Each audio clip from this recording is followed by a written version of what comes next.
think it is entirely fair to say that Elmer Bernstein is the eighth member of the cast of The Magnificent Seven. The music is so important in this film. It's crucial. It's more vital, I think, in this film than in many westerns of the time.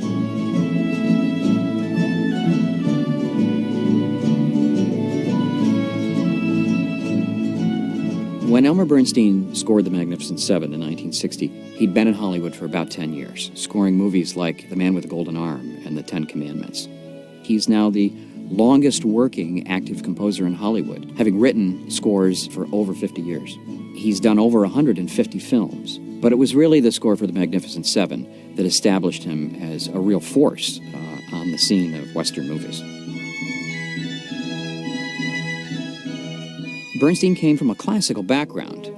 His mentor, in fact, was Aaron Copland, who many people consider the father of American 20th century music. And you can hear that in portions of the Magnificent Seven score. There's a great Americana feel in terms of the melodies and the harmonies, especially in the main theme. From the very first frames, Bernstein's score, with those thrilling opening chords, sets you on course. That opening sequence, which gives you that expansive main theme with those exciting driving rhythms, establishes that you're going to see an exciting Western picture.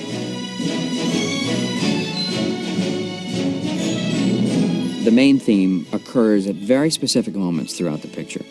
We don't hear it often, but when we do hear it, it really makes a statement. And it occupies almost 2 minutes while the credits roll.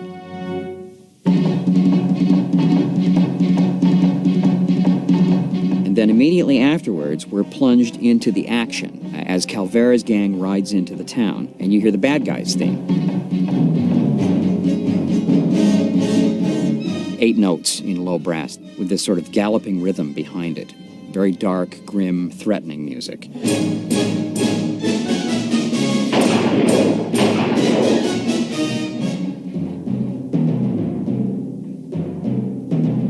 This is a fully orchestral score, and it deserved to be, it needed to be. But Bernstein did not write individuul themes for the characters. When Yul Brynner and Steve McQueen's characters first meet in the town there, you don't hear individual themes for them. In fact, when they both climb on the hearse and start to head up the hill, what you're hearing is a kind of dirge, which comes to a complete stop when they get to the top.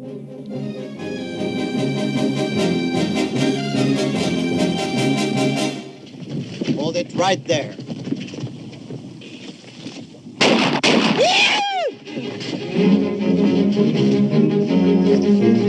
Boys, the drinks are on me.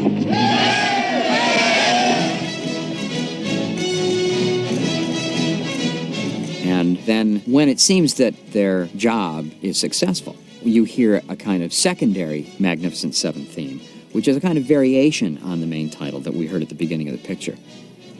It's jubilant, it's joyous, indicating that they've been successful and that these are the guys to look out for.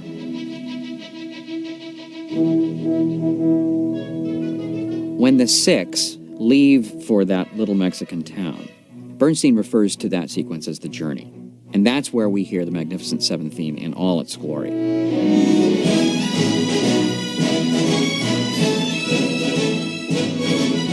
If you watch closely, you'll see that really the guys are just kind of loping along on the trail. It actually is rather slow moving, but there's immense energy in that music, giving you the illusion that the film is moving more quickly than it actually might be. During that sequence, Chico, the soon-to-be seventh member of the team, is sort of following them. He really wants to be part of it. And so there are moments where we divert to him, and there tends to be guitars in those scenes. But ultimately, when he joins the team, the Magnificent Seven theme returns in all its glory. And it's a really great moment in the film, both musically and visually.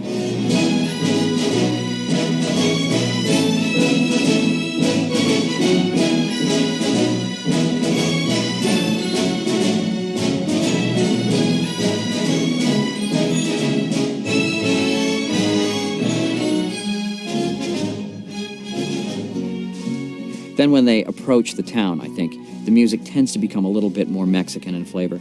In fact, I think Bernstein referred to it as Chicano because it contains elements of both American and Mexican colors and flavors.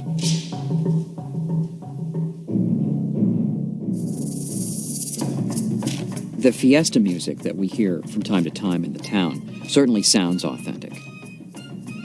Whether or not he did research to unearth traditional Mexican folk melodies, it's hard to say. A composer's job is always to come up with something that sounds authentic and that, more important than anything, works for the picture.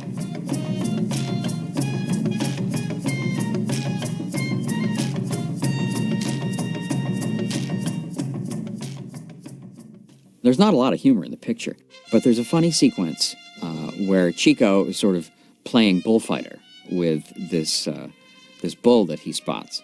There's some pseudo bullfighting music, which is kind of fun. There's a solo trumpet. You really feel like you're in the ring with the bull as you're watching this. But that music takes a very serious turn when Chico realizes that he's being spied upon. And that's his first meeting with Petra.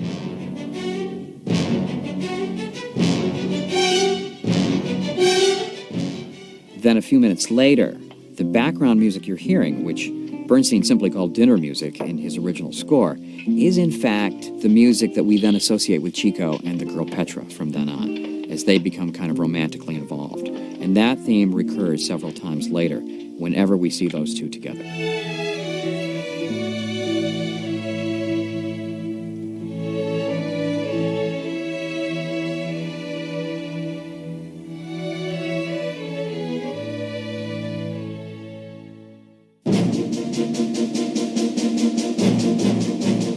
When Calvera's gang returns to town, we naturally hear their theme. And interestingly enough, there's an underpinning of some very aggressive percussion, basically telling us that these boys mean business. But what's interesting about this particular cue is that as they're riding past the little boys outside of town, you begin to realize that the boys are a network that are signaling each other to signal the town that Calvera's gang is coming in. Well, what Bernstein does at that point is to employ an entire battery of percussion so that you're hearing amazing drum patterns, which are a kind of subtle way of saying this is the signaling that's going on. I like that cue a lot because it's more than you might get from the average composer who might simply just play Calvera's theme. This is the mark of an artist at work, I think.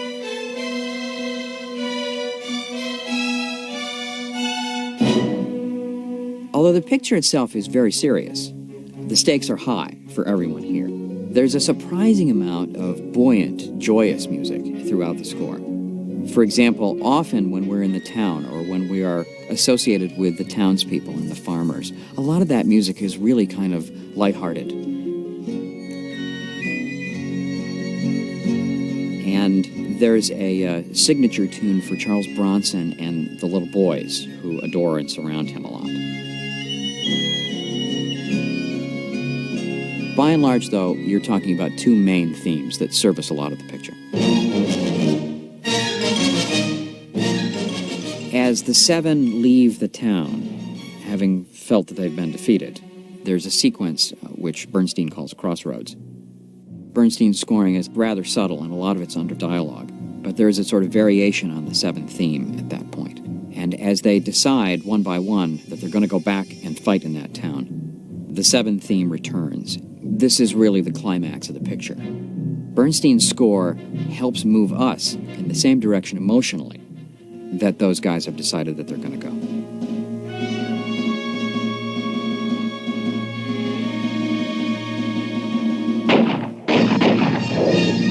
In the final long sequence, which is a great battle between Calvera's men and the Seven, there is a kind of back and forth between the main themes, the Calvera gang theme and the Seven theme, depending on who's got the upper hand at the moment and who we're seeing on screen. Hold on, Chris, I'll get you out of there. When Harry comes back to try and rescue Chris, the music begins right after Harry is shot. It seems that Calvera's men have the upper hand, so we hear Calvera's gang's theme. Then there's a kind of low-key moment when Chris drags Harry into the building and lies to Harry as he's dying. At that point, we hear a little bit of the Magnificent Seven theme. is a classic example of scoring action. There's a wonderful moment that occurs right after that, when Robert Vaughn's character finds his courage again, bursts into the room and kills some of the outlaws, which then inspires the townspeople to go out and take matters into their own hands. And then, of course, the great moment of irony in which Vaughn's character is killed. Then there's a little bit of dissonance in the music at that point.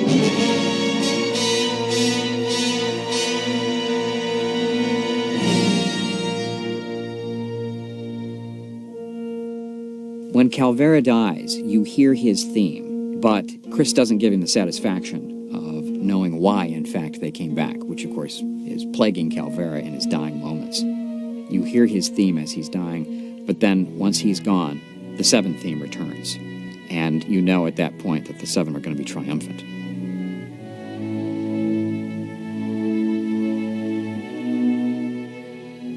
In the final sequence, when it's time for farewells, and the old man makes a speech about the nature of who they are and what they do, it's marvelously scored, I think mostly with strings.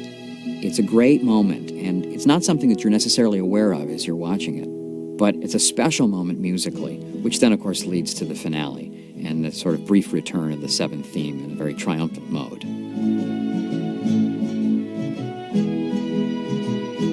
One of the great things about the Magnificent Seven score is that it's a real original statement. No one had really ever heard music like the Magnificent Seven before this, by a composer who is in complete control of the style and the approach. And I think it became the style to follow for almost everybody thereafter.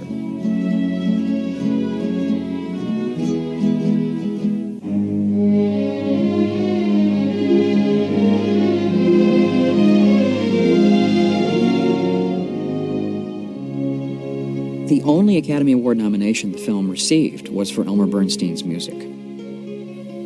As the 60s rolled on, that music became famous for another association. The Marlboro cigarette brand licensed the music for its Marlboro Country commercials until cigarette commercials were banned from the airwaves in 1971. Many kids growing up who didn't know of the film thought that it was the theme for Marlboro cigarettes.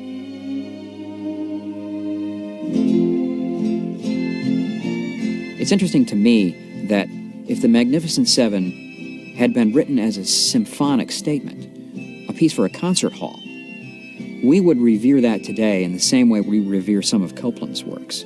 It's that kind of true Americana in style and in harmonies, but also, I think, a vibrant, dynamic work that was unto itself.